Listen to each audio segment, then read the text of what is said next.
Olá, sejam bem-vindos a mais um Conversa de Mercado com a Brain. Hoje tenho o prazer de estar aqui no GRI Loteamentos e Comunidades Planejadas de 2022, aqui em São Paulo, e estou batendo um papo aqui, estou trazendo para vocês algo inovador e que foi muito interessante porque houve uma necessidade proeminente durante a pandemia. Quero apresentar para vocês o Charles Brasil, né? Eu quero que o Charles fale sobre ele, sobre a empresa dele. Né? Eu estou fazendo um pouco de mistério aqui porque eu acho que é algo diferente, então vale a pena a gente conhecer o trabalho deles e a empresa deles. Charles, seja muito bem-vindo, é um prazer estar aqui com você. Fale um pouco sobre você e sobre a sua empresa. Ok, obrigado. É um prazer participar também junto com vocês aqui no evento, do GRI. Acho que é muito legal essa troca de informação e fortalece bastante o mercado. Bom, meu nome é Charles Brasil, hoje eu sou head de uma plataforma de assinaturas eletrônicas chamada Assine Online. Mas antes de ser Assine Online, é importante a gente deixar claro que nós somos uma empresa da Solute. A Solute é uma autoridade certificadora, então ela tem aí a missão e o poder, na realidade, constituído aí pelo Instituto de Tecnologia e Informação para emitir certificado digital. Então, o nosso objetivo é transformar esse processo, a jornada de aquisição, para que ela aconteça de 100% digital. Esse é o nosso sonho. Desde a aquisição até o registro, caso for necessário, em momentos aí de contratos com alienação fiduciária, que você tem que fazer o registro para poder executar o processo e ter a restituição do bem. Então, um pouco nosso é isso, temos 14 anos já de mercado. Hoje representamos aí 40% do mercado nacional de emissão de certificados. Então somos a maior autoridade certificadora do Brasil hoje e estamos muito focados no mercado imobiliário. Diferente de uma plataforma de assinaturas, a gente focou realmente na confiança e na validade jurídica do processo pelo certificado para que a gente consiga atender o mercado imobiliário, que tem essa dor, mas tem também um processo que é muito restrito da questão da validade dessa assinatura no cartório e tudo mais. Enfim, esse é o nosso objetivo. Ótimo, muito legal conhecer mais a fundo a Assine Online, porque, como eu brinquei no começo aqui, a gente falou da pandemia, sim, mas a pandemia teve uma proibição de você sair de casa, sim, com certeza, num certo momento, né? E o mercado, houve um choque, porque como que eu vou fazer o cartório, como que eu vou fazer a assinatura, como que eu vou transitar esses documentos de maneira digital, né? legal. E aí, com o decorrer, eu falo isso porque assim, a pandemia teve fases, né? Sim, Os primeiros 3 meses era a fase da guerra, estamos vivendo uma guerra, o que a gente vai fazer? é verdade. E aí depois o mercado voltou a aquecer, a gente viu o mercado se aquecendo, e o mercado precisava dos periféricos, Sim, precisava de tudo isso, né? Então eu brinco que a gente trocou o pneu do carro com o carro andando, né? O carro estava lá em movimento e a gente tinha que trocar o pneu do carro. Então eu acho que eu queria que você falasse um pouquinho na experiência de compra, onde vocês entram, como eu posso comprar um imóvel numa incorporadora e posso assinar tudo digitalmente, inclusive o cartório, que sim. eu vou ser sincero para você, para mim isso é surreal, eu não imaginava que eu ia ver isso, né, você assinar alguma coisa digitalmente num cartório no Brasil. Legal. Eu acho que as crises, elas aceleram as soluções, né? Porque ou você consegue uma solução ou você para o mercado de uma forma que isso gera um desastre econômico, social, de todas as formas.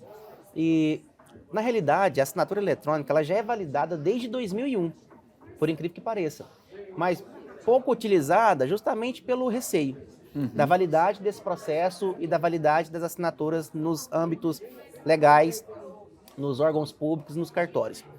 E esse processo até hoje, até 2020, ele acontecia de uma forma aí com alguns players do mercado que já estão há muito tempo, mas ainda tinha pouca adesão da maioria das empresas. Perfeito. Mas era um caminho sem volta. Isso ia acontecer. Com a pandemia nós tivemos uma escala. Ou você assina digital ou não assina. Então não tinha como você ter um contrato finalizado sem uma assinatura digital. Perfeito. Foi onde isso se difundiu muito, onde a nossa empresa realmente teve a oportunidade de crescer. Só que começa a ter também alguns processos que nós entendemos que, no Brasil, em 2020, teve uma nova lei para regulamentar esse mercado, que é a Lei 14.063. E essa lei definiu os tipos de assinatura e o âmbito de, não vou falar de validade jurídica, porque todas têm, mas de segurança jurídica que cada uma entrega. Então nós temos a assinatura eletrônica simples, avançada e qualificada. Qual a diferença das três? Todas têm validade jurídica? Todas têm. São amparados pelo artigo 10 da medida provisória de 2001, número 2200. Mas a questão da confiança jurídica depende de algumas informações. Como assim? A assinatura simples, você assina um contrato com uma informação de metadados gravados naquele processo. Quais são eles? E-mail, localização, IP da máquina, data e hora. O e-mail você tem um login e senha, então você tem um metadado, uma informação pessoal sua. Ele tem validade jurídica, tudo certinho, tem assinamos rastreabilidade. o contrato. Tem, isso, você garante a identificação de quem assinou, rastreamos quem foi, e eu garanto também a integridade desse documento, porque ele é feito no formato padrão PDF e ele é envelopado depois no final com uma assinatura com certificado digital, que ele me gera um hash e esse hash é o que garante que aquele documento não foi inviolado. Beleza, tem total validade jurídica, está super certo. Mas nós, por exemplo, identificamos que no mercado imobiliário, em contratos assinados, desde um lote de 40, 50, nem sei se tem mais nesse valor, mas lotes menores de 100 mil, acaba que você, de certa forma, também tem um valor financeiro ali expressivo. Perfeito. Não é um contrato entre partes que você comprou uma geladeira ou um contrato de um serviço de 1.000, 2.000, 3.000. Estamos falando de um valor de 100 mil e se multiplicado por 1.000 lotes, a longo prazo é uma carteira expressiva. Sim, e nós estamos falando do maior desejo da pessoa para comprar o sonho da casa própria. O sonho da casa própria. Charles, se esse contrato foi executado, ele tem validade jurídica? Tem. Mas ele vai passar por um estresse de validação daquela assinatura.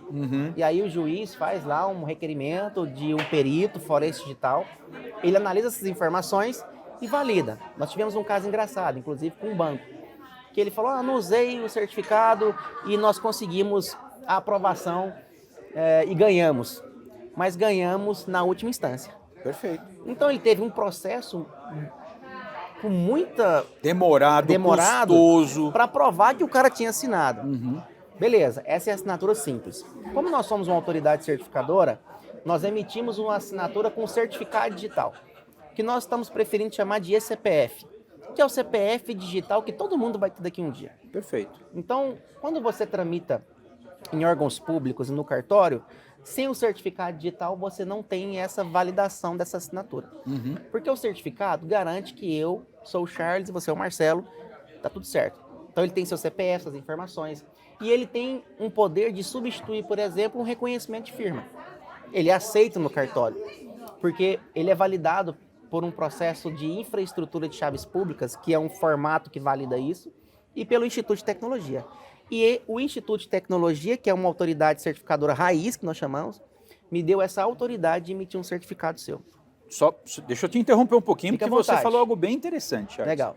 Significa mais ou menos que nós deixaríamos de fazer a assinatura no cartório por verdadeiro. Isso. Você não tem mais o deslocamento até o cartório para poder fazer um reconhecimento de firma. Ok. Isso também veio muito depois da pandemia. Então, os cartórios começaram a se adequar. Não só isso. A lei também para os cartórios de aceitar um documento digital também é desde 2002. Só que ela fala que você pode. É diferente dele aceitar. Em 2009, nós falamos que você deve. Entendi. Mas é diferente também de aceitar. Agora, em 2021, 24/12, saiu a última lei que fala que agora é obrigatório. Então agora, final do ano passado. Final do ano passado. No apagar das luzes do ano, indo Entendi. ali para o Natal, foi validada essa lei. Então, de certa forma, é uma facilitação, querendo ou não, para todo mundo. Então, ele não precisa mais ir no cartório, ele pode assinar com certificado digital. Quais são as implicações desse processo positivas? Esse contrato, você pode executar ele a qualquer momento. Ok. O ônus da prova recai sobre quem falou que não assinou. Então, nós temos aí não repúdio desse processo. Perfeito. Porque o juiz entende que é padrão ICP Brasil, tem o certificado digital, e nem o juiz, o próprio cartório. Porque não tem necessidade de ir para juiz, porque lá você já passou a dívida para o credor. Perfeito. A dívida não, o imóvel, na realidade. Então, você consegue restituir isso de uma forma mais fácil. Esse é o que nós estamos pregando. Porque plataforma de assinaturas, todo mundo que tem tecnologia desenvolve. É simples, você grava metadados. Mas sem uma autoridade certificadora, tem poucas no Brasil. Entendi. E porque é muito bem regulamentado, para evitar fraude e para evitar que qualquer pessoa possa emitir esse certificado. Então, nós fazemos isso. Então, além de uma plataforma que tem gestão de documentos, eu te dou um certificado digital e você garante a validade desse processo 100%. Charles, desculpa eu te interrompendo, mas eu acho que é vontade. legal para a gente levar para a audiência, Com sabe? certeza. Isso é auditado de alguma maneira por algum órgão do governo, Sim. seja qualquer esfera? Totalmente e mensalmente, na realidade. Entendi. O Instituto de Tecnologia de Informação do Brasil, eu sou regulamentado. É mais ou menos assim, para emitir um certificado existe uma regra. É como se você... Coca-Cola é a mesma receita no Brasil todo. O certificado digital é a mesma receita. Se tiver uma vírgula fora dessa receita, você pode até perder a sua autoridade certificadora. Perfeito. Então, e outra coisa, o certificado, para ele ser aprovado, ele trabalha com todas as bases de informação que nós temos, mais uma prova de vida, mais a biometria da pessoa, para que eu valide que você é você. Entendi. Não é tão simples assim. Então, isso é auditado, isso é verificado. Tanto que o nível de fraude no Brasil com certificado digital é baixíssimo. Pode se considerar uma vitória realmente no mercado nosso, que a gente sabe que tem muitas coisas que não são legais, ter um nível tão baixo de fraudes no certificado digital. É porque ele é muito regulamentado. Então, ele tem todo um processo para poder ser emitido. Esse procedimento é a salvaguarda de todo o processo. Né? Então, eu acho que isso que é interessante, né? Isso tem que desmistificar. Sim. Né? E é algo, nunca ia imaginar que a gente ia falar de uma legislação de dezembro. Justamente. Né? Próximo agora. Muito próximo. Então, é muito interessante a gente ver isso, porque eu acho que é um caminho sem volta. Sim. Né? E eu queria que você falasse um pouco agora como é que você está em nível de clientes, quem já utiliza isso, né? Se a gente já pode encontrar isso no mercado, já que vocês, como empresa mãe, detém 40% do mercado, que é um market share monstruoso, né? Sim. Como é que vocês estão vendo esses outros mercados? Antes de entrar no cliente, é importante, por que a gente está conseguindo ter uma escala do certificado ECPF dessa forma? Antes de 2020, qualquer certificado digital para ser emitido, o cliente tinha que se deslocar até uma autoridade de registro para emitir esse certificado. Perfeito. Então ainda tinha um trâmite físico. E como é que eu faço isso num território tão amplo? Como que eu vou conseguir atender as empresas? Então a gente tinha também aí uma restrição de material humano. Perfeito. A partir de 2020 foi também liberado a emissão do certificado por videoconferência. Então eu emito o certificado de qualquer lugar do Brasil. Então, o cliente hoje que comprar um imóvel, ele pode emitir o certificado e hoje de uma forma muito mais rápida. Então, teve adequação, 2020, 21, 22, até hoje. Eu emito um certificado em 5 minutos.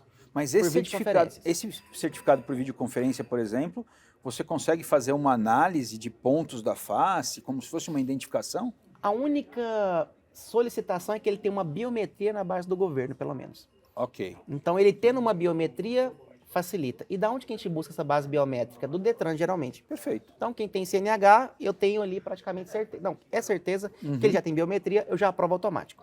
Quem só tem o RG, eu analiso se ele tem ou não a biometria. Nesse caso, ele vai ter que ter um deslocamento. Perfeito. Mas dos clientes que nós atendemos, no máximo 10% da base só não tem. Então, pelo menos 90% eu atendo. Já fiz uma escala gigante. Beleza, então esse foi um ponto que favoreceu até essa escala. E com isso nós tivemos uma validação desse projeto. Falamos, olha, vamos tentar levar o ECPF para o mercado imobiliário, porque até então era muito focado em CNPJ. Porque sem um certificado você não emite nota fiscal. Então todo mundo acha que o certificado é obrigatório. Talvez para o CNPJ, de uma certa forma, sim, mas por validade. Mas para o CPF é uma realidade para você assinar qualquer documento. Então nós já temos empresas, inclusive vários cases. Eu citei aqui hoje, nós temos a Trinos, que é uma landing tech, que faz esse processo também de assinaturas com eletrônicas. Temos também um case muito legal, que é da Corpal. Ela é do Mato Grosso do Sul. Então, todos os clientes que compram um imóvel, eles fazem via certificado digital. E tudo foi um aprendizado, Marcelo. Então, eu mesmo fui a campo em 2020, fui lá no lançamento, verifiquei como que funcionava. Existem dores, porque às vezes o cliente é de baixa renda, ele não tem muita... familiaridade com a tecnologia. Então nós fomos adequando para ser o mais simples possível. Perfeito. Então hoje o cliente vai até o local, faz a compra, nesse momento já faz o agendamento dele para emissão do certificado digital, eu entro em contato com ele pelo smartphone dele, e no smartphone eu faço ali prova de vida, eu já tenho as informações da base que eu tenho, e a partir desse momento eu emito o certificado. Ele está em casa, ele assina o contrato em casa com o certificado digital. E o mais importante, 100% válido juridicamente. Poxa, então não legal. tem que provar que ele é ele, porque eu já dei essa identificação. Então nós temos várias incorporadoras com esse processo que não tem mais trâmite, minto. É uma etapa. Então Sim. ele passa de 10% de contrato para 20%, para 30%. Então eu tenho hoje incorporadoras que já fazem 80% Dos contratos dessa maneira. 100% digital. Então é uma evolução para nós magnífica em 2 anos de mercado. Que legal, Charles. É muito legal a gente ouvir isso. É realmente uma realidade dessa digitalização, né, de algo em nível de inovação que a gente pode viver no dia a dia. Né? Eu acho que cada vez mais a gente tem que desmistificar alguma coisa. Né? Isso para mim é uma luz no fim do túnel para a gente, Sim. inclusive, desburocratizar. Né? Nós temos um país altamente burocrático. Né? Eu tive um momento que tinha uma pessoa do exterior que teve que ir comigo num cartório fazer uma assinatura de reconhecimento de firma por verdadeiro e eu não consegui explicar. Por quê? Eu falava e ela falava, eu não entendi. Eu falava e ela falava, eu não entendi. Então, para saber como isso é difícil. Então, eu acho que realmente isso é interessante para o nosso mercado. Eu vejo como uma novidade. Né? Deixo aqui o convite para a gente poder fazer outros bate-papos para cada vez instruir mais o nosso mercado sobre isso. Tá? Agradeço pela sua disponibilidade, por esse bate-papo. Agradeço a nossa audiência. Né? Queria convidá-los, para quem ainda não nos segue nas nossas redes sociais, nos sigam. Né? E cada vez vocês vão ter mais conteúdo para o nosso mercado e para o nosso mercado. Então eu acho que isso é importante para vocês conhecerem as novidades e aqui está o Charles para poder contar uma delas. Muito obrigado, Charles. Obrigado. E até uma próxima ocasião. Fica à disposição.